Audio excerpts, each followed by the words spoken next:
Welcome to the first ever Imano's World. If you already know who I am, I appreciate you for tuning on in. For those who don't know who I am, which I'm assuming is probably a lot of you, my name is Daniel Imano, and I made a career in this hobby, but at the same time, I'm here to connect with people who may be enduring similar challenges that I've experienced and am even currently experiencing in trying to find my footprint in this industry. We go through a lot of challenges as humans, especially when it comes to trying to remain unique in a world of carbon copies. Ultimately, it feels like there's a lot of people that just copy and paste similar recipes, and they do find success. But what I think we all seek at the end of the day is longevity. And this first episode of Imano's World is to connect with those people who are trying to do things in ways they feel are right in order to obtain that longevity and find success within this hobby. So to kick things off, I ran and still run in a company called Hobby Slam, formerly known as Broward Breakers. And we started off as a breaking company, expanded into throwing shows and live events. And then we went into marketing and buying and selling and trading and the whole 9 yards. And me even just listing all of those jobs out to you was exhausting, which gives you the idea that me and my business partner and our employees were probably exhausted a good amount of the time, and we overwhelmed ourselves. At least me personally speaking, I definitely know I was overwhelmed. And at the end of the year, I ended up stepping away and trying to figure out where I individually can make a proper impact on this business, and looking to figure out my footing once again in the hobby. And it's an exciting yet scary and challenging path to go down, especially after knowing that I was already running a company that was grossing millions of dollars breaking and doing these events.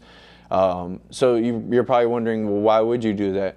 As mentioned before, just being overwhelmed, exhausted, and once again really just realizing, am I doing this at this point right now for solely a profit, or am I enjoying what I'm doing? And you need to always have like a balance of both, because obviously it matters to make money, but at the same time, are you happy with what you're doing? That definitely matters. And me personally, being overwhelmed, it's not enjoyable. So at that point, I know what I do is take a step back so I can figure things out.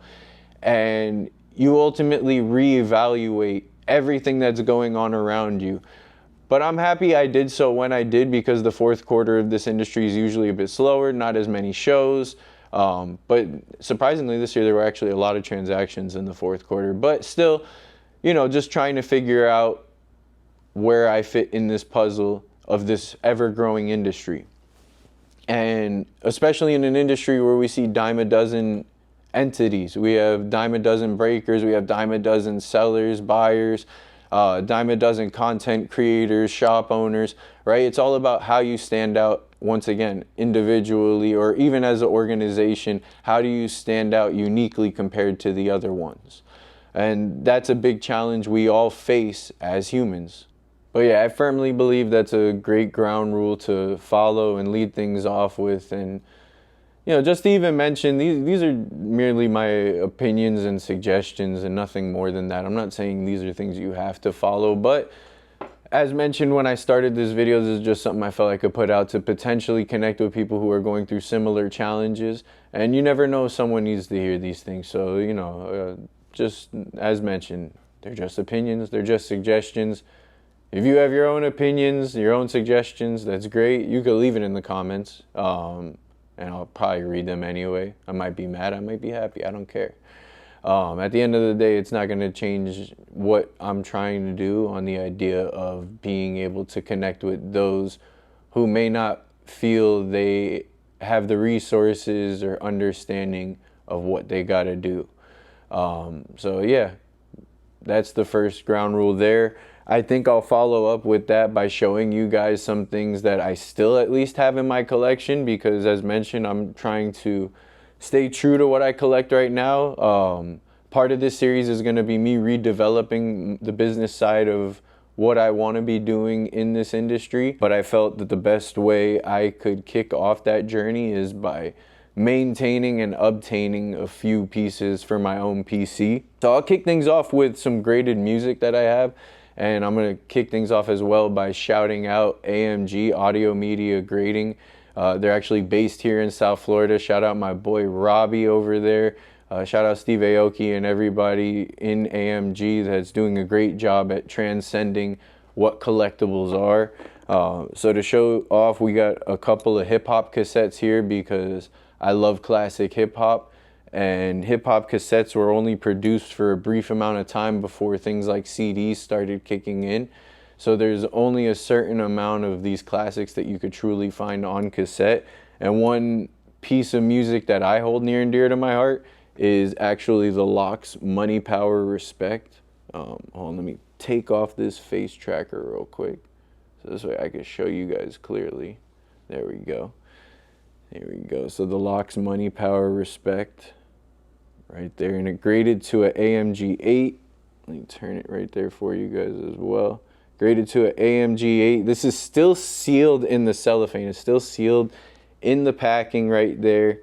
And that's just a great piece of music. If you know about Money, Power, Respect, I mean, you know, Jadakiss, Chic Louch, Styles P, those are 3 monumental pieces of hip hop right there. They were one of the first like rap groups in this, I was saying like more of like the modern like hip hop sound to really kick off, because obviously there were groups like back in like the late 80s, early 90s, but like their sound transcended. They helped write for Bad Boy at the time, for people like Big. So Money, Power, Respect, that's a amazing piece of music to me. And one that touches more to the sports collector side of me is this next piece, and it also graded to an 8. We have Kobe Bryant's Visions promo cassette. This is also still sealed in the cellophane, graded in AMG 8. This is a promo tape that only has 5 tracks on it. And just to name a few features, I'll turn it over in a second, but just to name the features that were on the promo alone, is Tyra Banks, Nas, 50 Cent, Destiny's Child, so Beyonce is on here as well. Here, I'll turn it over for you guys to see, but to give a little like context and story behind this tape right here, Visions, you'll never find the full album. Well, you will now. I believe it's like on YouTube or something. You could find the full album now, but technically the album never released, and Sony had scrapped the album altogether at one point. So yeah, all you really had released at that time by Sony on an official basis was these promo tapes. And to find that still sealed is also very rare, because remember, for a long time, the only way you could actually hear Kobe songs was probably like cheap versions on YouTube or LimeWire, but really and truly was this cassette, which I'm sure people probably ripped the cassette at a point too, and maybe got some versions of it out, but officially the album never released. Some personal collectibles that I have as well is, of course, I gotta have this. We went to the National and Tag had these awesome promos, so I got one of myself. Of course, I'm never gonna get rid of that. I know it's a bit of a touchy time to bring this up, but my own personal PC is the great rapper Jay-Z. I have this gold refractor of his rookie refractor from Topps Chrome 2005-2006. This is numbered to 99. I have number 95 out of 99. And of course, I gotta give a quick shout out to my boy Dr. Collectible. And the story behind this one, we went to the National and PSA told Doc, hey, you should come on by, grade some cards, we'd love to have you. And Daryl, thankfully, Daryl is Doc, thankfully he had like a stack of his Topps cards. He was in a set called Big League, for those who don't know. And he graded that card at the National and gifted this to me. So my boy Doc, I appreciate you. Got a PSA 10. Never gonna get rid of this one. Although it isn't the one of one that AMG Robbie got that's autographed. I wish he would have autographed it, but story behind that part real quick is that at the time as well, and I guess technically Robbie got a workaround somehow, Doc's autograph isn't in their database, so they couldn't authenticate the auto, so they told him, please don't autograph it. So that's why this one isn't autographed, so I'm jealous of Robbie. But this would have been the first PSA 10 101 autographed Dr. Collectible. So I appreciate that from my boy Doc Daryl Garner. He's one of the great, media ambassadors, influencers, whatever you want to call him in this industry. Make sure you give my boy a follow. But I have one final piece of my collection to share, and it also comes with a funny story, but it's kind of appropriate with the Super Bowl around the corner.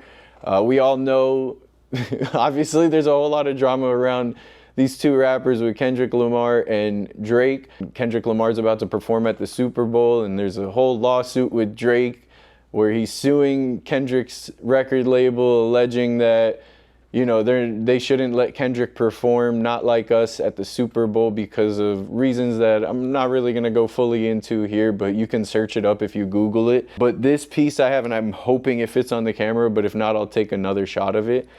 It is an AMG 8, and this was open because I didn't know about AMG when I had purchased it, but it's an AMG 8 special edition copy. It's double-sided of Damn by Kendrick Lamar. In my opinion, this is Kendrick's best album, and this album in specific, especially for the time frame it came out in, holds a very, very special place in my life. The music on this is incredible if you've never listened to it. I mean, you have songs like, DNA, Element, you have Pride, Lust, Love. I love both those songs. Triple X, which has U2 on it. This is one of those albums that'll stand the test of time for hip hop. But as mentioned, double-sided. But the part I want to show you guys is the autograph, because that's where this story is going to kick in.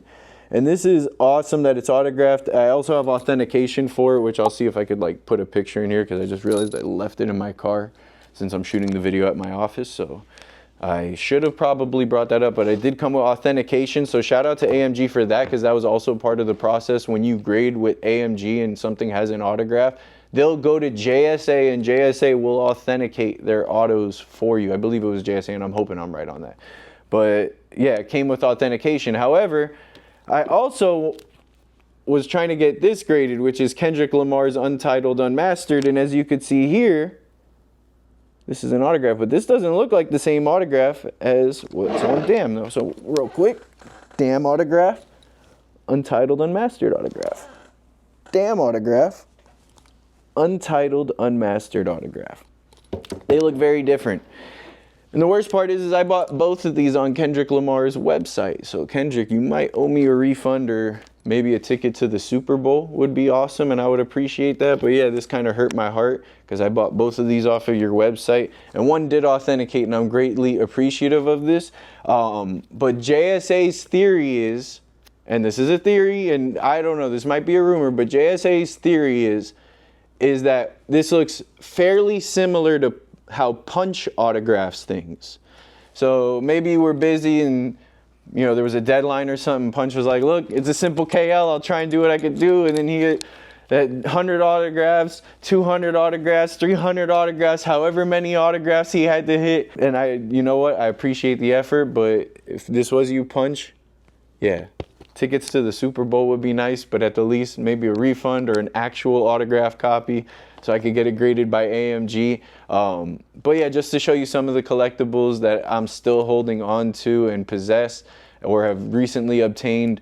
These are things I will very likely never get rid of. I mean, I will say I've been considering possibly putting the Damn copy up for sale, with Kendrick going up for the Super Bowl and there being a lot of hype between him and Drake. That's an album that just holds a very special place in my heart, and let alone it's an autographed copy, and I'm not sure how many actual authentic versions are out there, and this was authenticated. So yeah, I am excited for this journey ahead, and I'm excited to take all of you along on this journey with me and to see where it goes. In all honesty, I don't know where it might go, but I'm gonna do everything I can to make it as fun and as successful as it once was. And it's just to make sure that those who are out there that may just be feeling a little lost and uncertain, how you can make things happen for yourself. But make sure you hit that like and subscribe button below. I appreciate you guys for tuning into Amano's World. Hopefully this isn't the last. I doubt it will be. Like I said, I plan on doing more. But yeah, I'm excited to see where we go. Have a good one, everybody.